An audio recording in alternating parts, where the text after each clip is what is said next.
Ladies and gentlemen, welcome back to the Woody Allen retrospective right here on planettyro.com.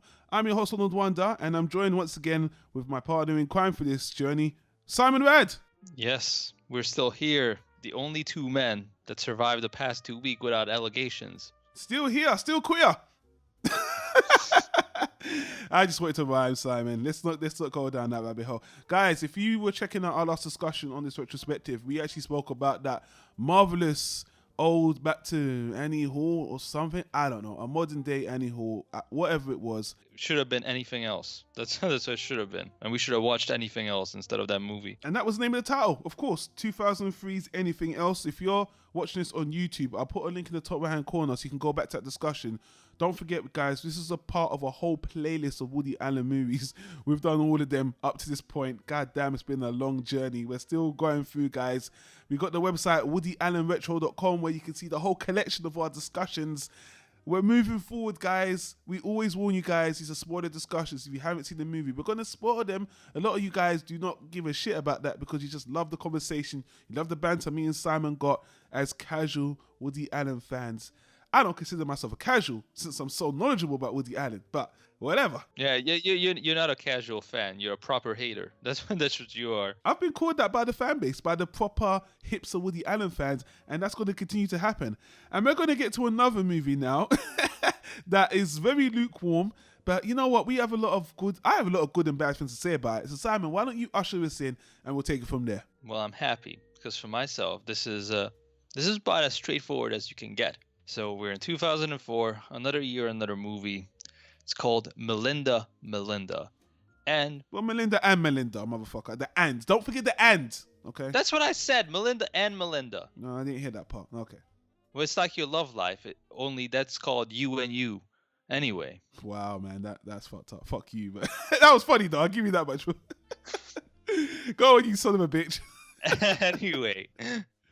What I was trying to start off subtle, kind of like the movie itself. In my humble opinion, it's just a step back. It's a step back. We said the best thing about the last movie, Anything Else, was the beautiful cinematography. Woody kind of upping his game to the new decade of filmmaking. This is more like him going back to how he used to do movies a couple of years back. Sure. We have a very organic looking film, as he calls it.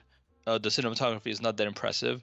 Also, the subject matter in the film is once again, I guess that's the whole point. If you're wondering about the double title, Melinda and Melinda, is it about two women called Melinda? Well, yes and no. It's about the same woman called Melinda, but in two different stories. And that's the whole gimmick here, that Woody goes back to his old school tales.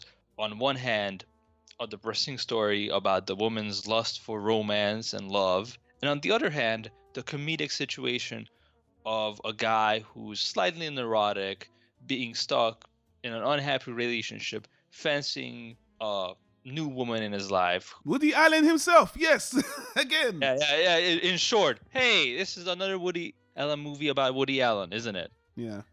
But I don't know. That's debatable. I didn't want to say that. But basically, you get two movies in one. For those of you who wonder, so what does this mean? How does this play out? We have a group of white people in a bar who are all New Yorkers. They're all intellectuals. They're all very successful. Sounds like the plot of every 80s Woody Allen movie. Yeah. And they're contemplating the very important question of, is life tragic or funny? Well, to be specific, they're talking about which is a more interesting story narrative. Is tragedy more of an interesting story narrative? Can it carry more? Or can comedy carry? So it's two writers arguing about their narrative perspectives and which one they think is better executed. So it kind of, the way that when the movie starts, it's even set up like Broadway Daddy Rolls, where a group of things are talking. Those, like you said, the middle class white people are just enjoying their lives. So yeah, I'm glad you brought it up. That's true. It shouldn't be skipped over, because to me, that's the best idea in the movie. I like that setup, that these are guys who are in the arts. They are writers, they are filmmakers, and they're actually telling these two stories. They're making them up as they go along, So it's a story within a story, and that's the actual movie we see unfold. And they're kind of narrating it. We cut back to them at different points, so we see the same character of Melinda being portrayed two different ways in two different stories. One is a comedy, and one is a drama. And again, typical Woody Allen fashion. That's why I say this is kind of a throwback. Yeah. It's an all-star cast. I mean, you have Rhonda Michelle, Will Ferrell, who's actually acting in this before he became, the stereotypical man-child. And I guess nowadays he's the stereotypical wuss or stereotypical, bitch-ass husband. I don't even know what to call him. No, you're right. We'll talk more about that, but you're right there. Steve, your buddy Steve Carell's there as a little he's side Steve character. Carell. You have Johnny Lee Miller, Amanda Peet, Chloe Savini, Wallace Shawn. You know that guy. Yeah, we spoke about him multiple times. He makes us laugh. Yeah. Yeah, I love that guy. And again, Woody uses him differently here. He narrates one of the stories, right? The comedy one. Yeah, exactly. Yeah. Yeah. So again, you can't complain about the cast. In terms of the cinematography, going a step back, I mean, we've seen plenty of Woody Allen movies like this. You either like it or not. It's still good. It's competently made. And your boy, Chiwetel Ejiofor, he's in here.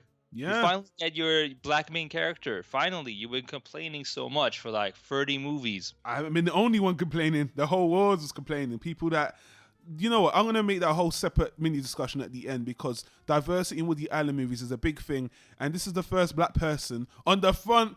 Well, I guess in Deconstructing Harry, that black prostitute was on the front of the DVD as well. But this is a black character on the front of the poster, or the front of the cover. Like, hey, this guy is the main part. And also, it's a prominent actor. So you always get these, really high level casts with Woody. Actually, I'll give Woody Allen some props. At the time, he was a known name. So once again, Woody Allen cast a good actor before his time. This was before 12 Years a Slave and Doctor Strange, and now he's in the Lion King as well. Just cast a Scar in the Lion King remake. So Woody Allen had some really good foresight, and I'm very disappointed that Woody Allen didn't continue this trend. And again, I'll get to Woody Allen's thoughts on diversity hiring, which makes no sense. But good actor, good cast. It does make sense to me, motherfucker. Oh, we'll see. I would like to discuss it with you further. But hey, man, I'll let you wrap this up because I'm going to start talking about this movie in a bit more detail now. Unless you're finished. I'm already wrapped up. Okay. There's two things I want to mention. Okay, fair enough. The cast is outstanding, and once again, this is a throwback movie, so I got nothing else. To me, it was exactly what I expected it to be. Well, let's start the dissection. Now, this movie, I remember, man, this movie got hate for so many years. I remember just people were like, what a blah movie, oh my God. And people didn't even know it was coming the next year. But this one, he was on the low. He did all those comedies that we mentioned, the last 4 ones that people were like, I don't really like them, Woody. You're not making us laugh. Just stop with the comedy, Woody. So he dives into this movie, which is a bit more of a think piece. And if you've seen Woody Allen's interviews, he's always had this thing about, people always like me for more serious films and I do my comedy. So this was a very good thinking piece for Woody Allen. Like, okay, you know what? Let me put this out there. Let's make a movie where I'm going to discuss whether comedy versus drama, what is a better narrative. And I thought, fantastic idea for a movie. Now, the problem with the movie is very simple. These two stories he's come up with, they're so generic. They're so been there, done that, and they just don't have an X factor that makes them stand out. So what you've got is just a really interesting concept, but the two stories you're watching are bleh. So these two bleh stories, although they're acted well, you come out of it just like, whatever. Look, Woody Allen's done both of these movies before. Let's split the movies apart. He's done a tragedy before, he's done a comedy before, and he's done them better. He's done 25 of each at this point. Yeah, so it's like, I don't know, man. Let's talk about the actors, because it's so hard to talk about the story because the story is just so basic. It's just a shame. So starting with the main lead, Rhonda Michelle as the lead, I think she's really fantastic. I think he did a really good casting. She really shows her chops on the tragedy side of story more, obviously. And she in terms of just mimicking Michelle Pfeiffer, because that's all I thought, especially with the tragedy storyline in her introduction scene where she comes out of the rain all worked up and she's kind of offbeat. I'm like, that's Michelle Pfeiffer. Come on, Sam. You're comparing this to someone... No. That was basically just imitating Michelle Pfeiffer. I'm sorry. Okay, well, I didn't really see that, and how do you know? I would call you up and say, what Michelle Pfeiffer reports are you talking about? But either way, I thought she was good in her own right. I thought she was a good hire. I thought she did well with the movie, even though the material was bleh. Moving on from her, Chidiwele Ejiofor, he's really good. You know what? Unfortunately, he's that token black man in the movie because there's no other black person in the movie. But there's the mixed race guy in the Comedy Store that plays the alternate version of him, and yeah, he's fine. Fair enough. My bad. I did forget about him. Those two are great, but Chidiwele is good. He's everything a Woody Allen hire is usually: well spoken, well acted, reserved, calm. And you want me to go into the diversity thing now, since we're speaking about him, just to get out of the way? It's up to you. Because let's get to the end. I don't want to hold up the discussion. Let's get to the end. I have something to add. Not on the diversity, but all your points. I see where you're coming from, and they are valid. To me, this is where the movie kind of. I didn't hate the movie. Like, to me, it's a mystery why people hated it. To me, it's perfectly watchable. I mean, it's nothing. I didn't have like a very elevated experience. Like, oh wow, this is one of the best movies I've seen from Woody Allen. But it was serviceable, and I think where the concept kind of falls short, it reminded me of that movie he did a while back, Sweet and Lowdown, with Sean Penn. Mm-hmm. That we spoke about. That was a story being recalled by people being interviewed in a semi-documentary fashion, and then there's one point towards the end where each member of the interviewed cast remembers an event differently, and they're like, well, I think it happened like this, and I think it happened like that, and that was really fun. And we wish that the movie had more of that, and it would have been more interesting. Here, I kind of wish that the stories wouldn't be so, I guess, detached. What I mean by that is, I thought from the opening scene that we're going to see Melinda as the central character played by the same actress, and then the same characters being played by different actors in different scenarios. And that's kind of how the movie starts off on that point, but afterwards it just became two separate movies. There's very little, I guess, mishmash between the two separate stories. You could say that, oh yeah, there's an alternative version of Chiwetel Ejiofor's character. There's an alternative storyline for this. There's an alternative storyline for that, and those elements are clever. But I thought if the movie, instead of telling two stories at the same time and basically getting two movies in one, it would have been more interesting if it had to be the same film, but we see one scene as from a dramatic point of view, and we see another scene from a comedic point of view. So it's a coherent story. Is just one chapter is told from the person who sees everything from the a more downbeat, depressing light, the tragic light, and then we see another segment told, or another scene told by the person who sees everything funny, who says, oh, this is a situation for comedy. So that kind of took me out of the excitement of the film a little bit, because I was just watching two different movies. And if you go back and think about the clever bits, how the stories parallel, it improves upon it a bit. But while watching it, it doesn't leave much impact. Retrospectively, it's like, oh, I see. So that was supposed to be the equivalent, I guess. Yeah, in both stories, the husband has an affair, but in one story it works out like this. In the other story, it works out like that. I would have just preferred if, the middle part, the opening part, as well as the conclusion was the same, but told from two different perspectives. I think I know what you're saying, because I did feel like the parallels weren't tight enough, because they the way the story was told for both stories, they didn't match enough to draw the parallels. Not saying that the audience needs to be dumbed down to see this is parallel in that, but it would have been a tighter, clearer experience for what it was doing, where the movie felt like the plot elements that we're trying to mirror in, they were going ahead of each other and behind, so it didn't really match up very well. It wasn't very... is that what you're saying? Because I felt that way too a little bit. Yeah, kind of. Like, essentially, you're getting two films. You're getting two films with similarities, with the title character Melinda being featured in both, instead of getting one movie that is the same story. So you have one story, one movie, one set of characters, but depending on who's narrating each chapter or each scene, it is just shot differently. It's from a different light. So it literally... The point would literally be that you can tell the same exact story, but have two complete different opinions about it. For one person, he looks at the story and says, "This is funny to me," and the other person says, "Well, this is really sad to me."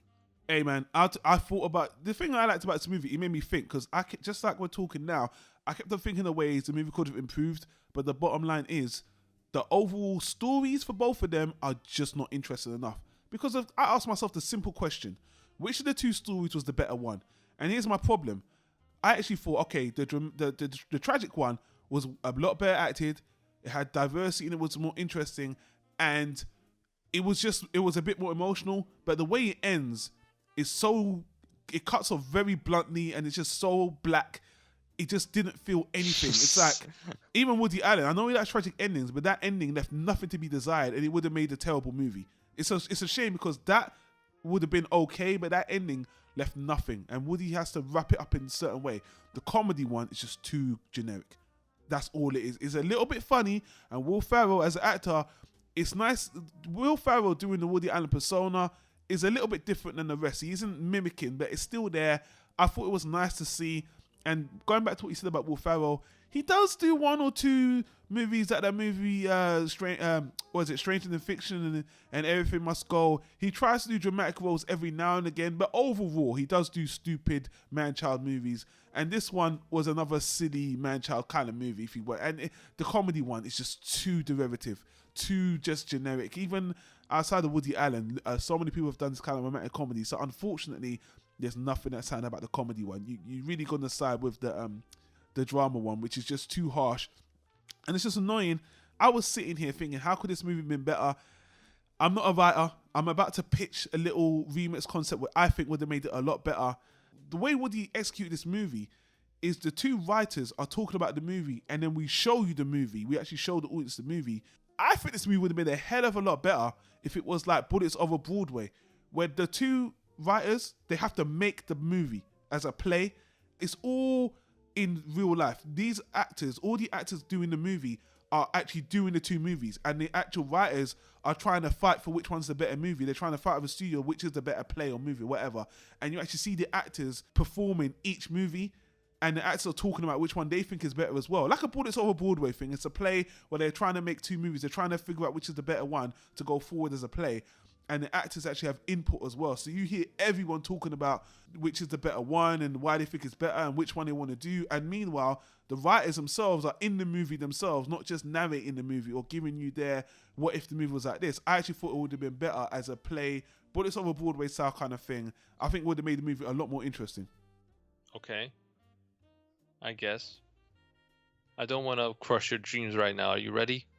Yeah, I'm ready. I edit this shit out if I don't like it. Go on.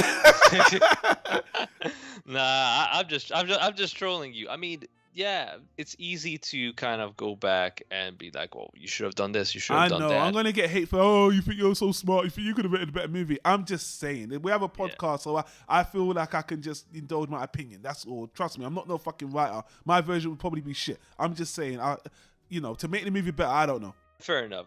Bottom line is, it's one of those movies where the concept is better than the actual film itself. You know, the concept is great. Woody always talks about how he has this dilemma between comedy and tragedy, that he always leans more tragic, but he's a natural comedian. He just can't help but be funny. But he always wants to do things tragic, and he sees life tragic, and all his stories end up being tragic for some rhyme or reason, and he has to always fight against it if he wants to, make it more lighthearted. And these two natural instincts of his are always battling it out. So it's very interesting for him to kind of tackle that challenge and put it all in one film, where he's basically like, well, life could be both at the same time, and it's up to you to choose how you see it.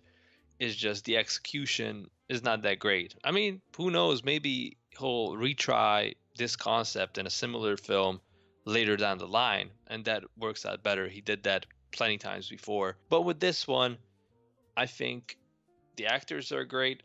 Performances are good. You can watch it, but It's not a very memorable experience. I agree. Honestly, I actually think when Woody Allen makes movies like this, he actually combines the two. If you see a lot of his like Hannah and Sisters, he combined. I mean, Hannah and Sisters is such a great example. You know why? Because he combined tragedy with comedy, comedy. Woody's on the one side doing a comedy thing, and then he had the tragic storyline with the infidelity. Same thing on Crimes and Misdemeanors. So Woody Allen usually he combines some slapstick comedy with he always kind of does that. That's what he does. But in this movie, he kind of split it apart, tried to argue the point, and it was a very interesting concept. But the execution, the writing of the actual two stories is just not compelling. They're just so blah and forgettable. So, people didn't like the movie just because they just thought it was boring. Like, all the go on IMDb, go on Rotten Tomatoes. The scores are just slightly above average. It looks like, ironically, the movie actually did well in the theaters and actually made a bit of money, even though I can't find the production budget. But I think it made a 30 million. For a Woody Allen movie of this caliber, that's pretty good, especially for the studio, which I forget the studio for this one. But either way, it was kind of hated on at the time, but over more recently, in the retrospective of his filmography, it's looked back rather more forgivingly. Like, it's okay. People are just like, nah, it's okay. For me, being harsh, it's another kind of skippable one because it's just been there, done that. And I really prefer hearing Woody Allen talk about the concept in person in interviews rather than see a movie where nothing really happens. But that's my opinion. It's just like Simon. I think it's a passable movie, but nothing special. But let's get into this whole diversity thing because here's the thing, man. We live in a very multicultural world, and at the time, and even in the 2000s, this was the time where we were starting to see a minutia more of diversity in movies, and Woody Allen is criticised through most of his career for not being diverse enough. Now, there's this article, I'm just going to put it, if you're on YouTube, I'll actually put it on the screen, about, it's by IndieWire, and I think the New York Times actually had a bigger article about this as well. It's Woody Allen says he won't hire a black actor unless the role calls for one. And in the article, I believe he was kind of cornered at the red carpet. I mean, people always say this about him, but there was one particular point where they had this interview where someone asked him, I think on the red carpet, like, why doesn't he include diversity enough? Apparently he was kind of taken back by it. And he was like, I only put them in if the role calls for it. I'm not going to just do it just because. And that's fine, Woody. You can do whatever you want. And I agree with what he says. If the role calls for it, that's fine. So let's talk about this movie. Chidiwele Ejiofor. I look at his character, and he's just another Woody Allen character. There's nothing special about him being black in the movie at all. So to me, it's more about the actor. Chidiwele in this movie is a great pick. I'm like, Woody, you've got a talent for picking good actors. This guy was perfect for your Woody Allen movie. But you saying if the role calls for it, I don't see how him being a black person plays into this character at all. Okay, well, it's the look. So he is a pianist who writes his own music, and his pieces are being performed in theaters at the moment. So if you think about the kind of picture he wants to paint, this artsy fartsy, upper class, Upper East Side New York people, Chiwetel Ejiofor, the way he dresses, the way he looks, he fits right into that. It's still, I mean, we're in 2004, but even up until today, it's a gated society with its own prejudices. So to have a black character there, it's not surprising that it's from a musical angle of being an accomplished music teacher. Well, not even music teacher, accomplished composer and performer, of music, of piano pieces. Okay. So yeah, it's just a freaking stereotype. What am I supposed to tell you? I mean, okay, let me give you my take on this. Woody Allen needs to learn to shut the fuck up, because nobody understands what he wants to say when he opens his mouth, and he always comes with a backlash. So I get it that what he was saying is that after the civil rights movement, which was in 70s or something, I don't know. Yeah, 60s, but yeah. I'm like, it took way too long. Point is, once African Americans became a demographic that had money, you could market things to them to get their money. That's how companies work. But that also created tokenism. So when it came to representation, you started seeing actors being put in movies just because that could increase the appeal in the eyes of an executive. To say, oh, black people wouldn't watch this movie, but if we put a black person in there, they'll probably watch it because of that, which again is stupid. To a certain extent, it's racist because you just assume every black person thinks, does, thinks the same way, does the same things, likes the same things that appeals to them. And also, just because you see another black person, you're like a magnet just gravitating towards it. Like, I need to watch this movie because Kevin fucking Hart is in it, or something like that. So it's all dumb, but that's how executives work. And it also created opportunity.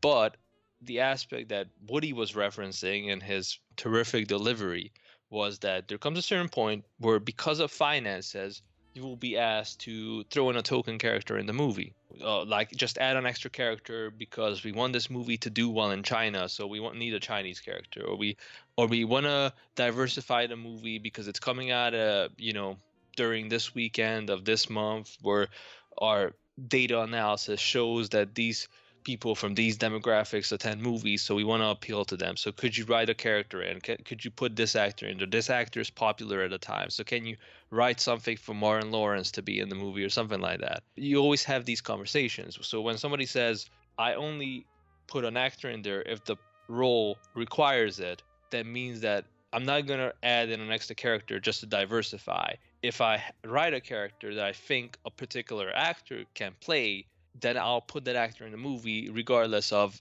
their race or gender. And I agree with that, but at the same time, I don't know what other limitations he has to deal with. And what I mean by that is that you could argue that, hey, all right, that's fair enough for diversity's sake, but there's plenty of black talent in Hollywood who would love to work with you, so why can't you just collaborate a bit? And I think if you look at a lot of his movies, even though it's a star-studded cast, most of the cast is always at the beginning of their career. We talk about this, how Woody has a great eye for talent. A lot of people are featured in his films before they make it big, before they cost $20 million a movie. So I think when it came to working with people like Will Smith or Denzel Washington, who are great actors, and they would do well in a more sophisticated artistic movie, type of stuff Woody Allen makes, they were too expensive. And especially like somebody like Will Smith went on the record multiple times in the 90s that he ain't gonna do a movie where he has to make a step down because he has to deal with his own set of politics. Well, I'm assuming that's why he hired Chiwetel Ejiofor, exactly for that reason you're just pointing there. Yeah, exactly. So there are a lot of politics going in. Like certain actors, when people say to them, why don't you do more indie projects for less money? And it's because once you do that movie, the next time you go into a discussion or you go into an interview or a meeting about a future project, they're like, well, your last movie, you only cost this much. So what's the difference here? And sometimes it's hard to make that argument where you made an indie movie for less money and now you want to go back to your standard fee.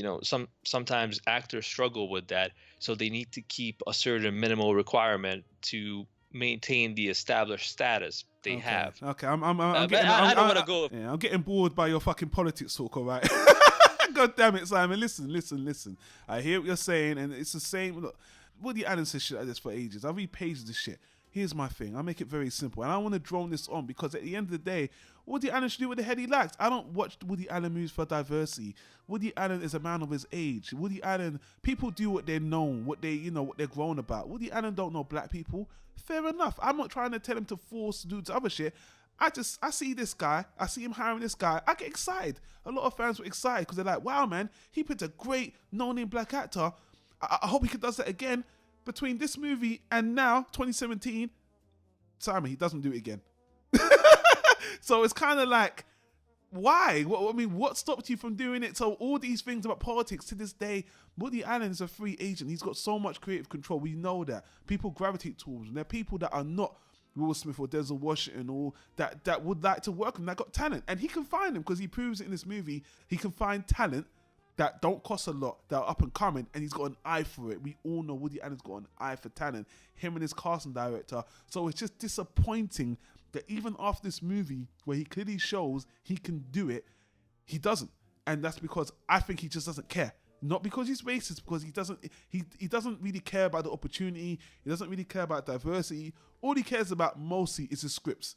That's fine, but people are disappointed. And now in 2017, diversity means money. We all know that. Fast and Furious, we know that diversity is money. Back then, I don't even think if the studio told him he'll get more money if we can get Denzel Washington for nothing, he'd probably say, I don't care. He's not part of my script. And I like Woody Allen because he's a purist and he sticks to his script. That's fine. As a person of color, I'm just disappointed that he just never carried the trend that he started in this movie by hiring someone that isn't really expensive, that has got chops, because he can hire people with talent. He's shown it before. But for some reason, this seems like a very special case. I don't really know. Maybe the Woody Allen Pages guy who writes the books could tell us why he picked Chiwetel Ejiofor, because I don't really know why. Because at the time, again, he was more or less a nobody. Sorry to be harsh, but he wasn't a big actor at all. So why did he pick this black guy? Was it the casting director? Because it was out of the norm. And after this, he didn't do it again. So it's kind of frustrating that I don't know. But I don't hold it against Woody Allen. I don't think he's a racist. I'm just disappointed as a person of color. But it never stopped me from watching his movies. It would have helped him marketing wise, and it would have brought more people in. But Woody Allen doesn't give a fuck about diversity or bringing in fans. He just does his own thing. He's very tunnel visioned. But again, it's just a bit disappointing and frustrating. But it never stopped me from being a fan. That's all I got to say. So it is what it is. Yeah, I guess it is what it is. Yeah, whatever. Yeah. So anyway, guys, I hope that wasn't too much. I know some of our non-people are kind of like, what the fuck? We don't want to hear this shit. Let's talk about the goddamn movies. Hey guys, that's why it's interesting to have this podcast with a person of color on, so I can give my perspective. And if you don't like my perspective, or you think I was talking absolute shit, or you've got an alternate opinion on why you think I don't understand, you don't understand what Woody Allen's doing. You don't understand the politics. Hey man, let us know in the comments down below. I want to hear it. Maybe there's something I don't really understand. I'm not a director. I'm not a fucking casting agent. I don't work in Hollywood. I'm just a guy that likes Woody Allen movies, regardless of not having diversity in it. I like stories. I like good stories, and that's why we do this thing, just to share our perspectives. Anyway, that's a long enough ramble for this movie. We spoke more about the diversity in the fucking movie because, again, the movie's kind of meh. So, guys, thanks for listening. Thanks for subscribing to the channel. Simon, sorry, I didn't mean to cut you there. No, I just want to say Josh Brolin is in this movie if you want diversity. You can't have enough white people in one film. You're telling me you really can't. There's a woman in here that I didn't mention. Let me get her name, even though she's not really anyone of note. All you Grey's Anatomy fans, you will notice that lady Brooke Smith was in here. She was the friend in the movie, the friend between all the bigger lady. You don't watch Grey's Anatomy, so I think she was okay in the movie. I don't even know why I'm tailing off this discussion talking about her, because she had a kind of a small role. But it was nice to see Woody Allen casting people that wanted to do bigger things, which he does all the time. Again, for Chiwetel Ejiofor, cast him so early on. He didn't even shine until like another 5 years after this movie. So again, I love the casting director Woody. They got some foresight, regardless of color. They really got foresight in their casting. Yeah, but still didn't help the movie though. It didn't. I'm sorry. It didn't at all. Simon, I want to thank you for being on this long-ass discussion. This one was longer than it needs to be. That's fine. Let's just get to next week's movie, because can't wait for that one. Yeah, it is a turning point in Woody Allen's career, guys. You know what's coming up. It is gonna be Match Point spoilers. So, boy, I'm gonna be critical on that movie, because that's Woody Allen's greatest movie. Period. Let's see about that. Let's have a fresh watch. Let's get some fresh eyes. And I know you need to keep your eyes of Scarlett Johansson's arse, Simon. I'm gonna tell you that right now. You need to stop this sex shit. I was about to make that joke too. Yeah. I was like, I know where I'm gonna keep my eyes on. Stop thinking about her body. Let's get critical. Let's get fun. It's a great movie. I know that already, but let's be critical, motherfucker. Because you and these women, just like with Charlize Theron, you just can't stop your eyes from the prize. Let's talk about the movie, goddammit. Yo, there's nothing wrong if you can't stop your eyes. I'd rather be the guy who can't stop his eyes than the guy who can't stop his hands. Yeah. The cleansing, guys. 2017. The cleansing. Yeah, the cleansing. It's only going to be us left. Everybody else is going to be in jail. And we better be careful about what we say, boy. I'm telling you. You know what I mean? So, guys, thanks for listening. Thanks for subscribing. If you listen on the podcast, leave us a review on iTunes or what have you. Subscribe to the channel. Click the annotation on the screen. And we'll see you on the next recording.